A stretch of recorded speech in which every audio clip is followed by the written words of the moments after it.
La Mauritanie veut être un hub intégré pour l'exploitation de l'énergie et des industries de fer à bas carbone à l'horizon 2040. Actuellement, le pays développe un projet de génération de 30 gigawatts et un autre de 10 gigawatts. Ces deux projets intensifs en main-d'œuvre et en expertise vont générer une croissance de 10% à l'horizon 2030 et réduire le taux de chômage de moitié.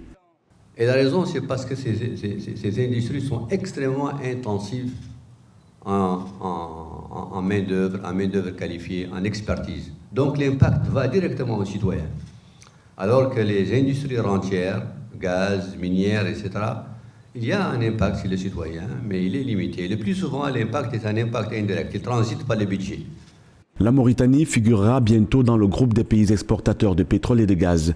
L'entrée en activité du champ gazier Grand Tortue à Meyim, partagé avec le Sénégal, et les perspectives du champ Birala en territoire exclusif mauritanien font suite à une expérience limitée de production pétrolière qui a permis, depuis le milieu des années 2000, de former un certain nombre de cadres. À ces gisements gaziers s'ajoutent les ressources énergétiques renouvelables dans le solaire, l'éolienne et l'hydrogène vert. Cette dernière est une source d'énergie systémique qui peut être le pétrole du futur, de l'avis du ministre du Pétrole.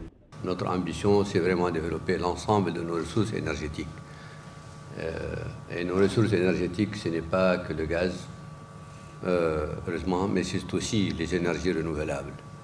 Et quand on parle d'énergies renouvelables, on parle du futur, c'est aussi l'hydrogène vert qui peut être aujourd'hui, selon le consensus des experts, le grand comme dit, game changer. Ce qui va changer la donne dans le futur. Alors, l'hydrogène vert sera-t-il le pétrole du futur? C'est la grande question. Tout indique qu'il a tous les attributs pour cela.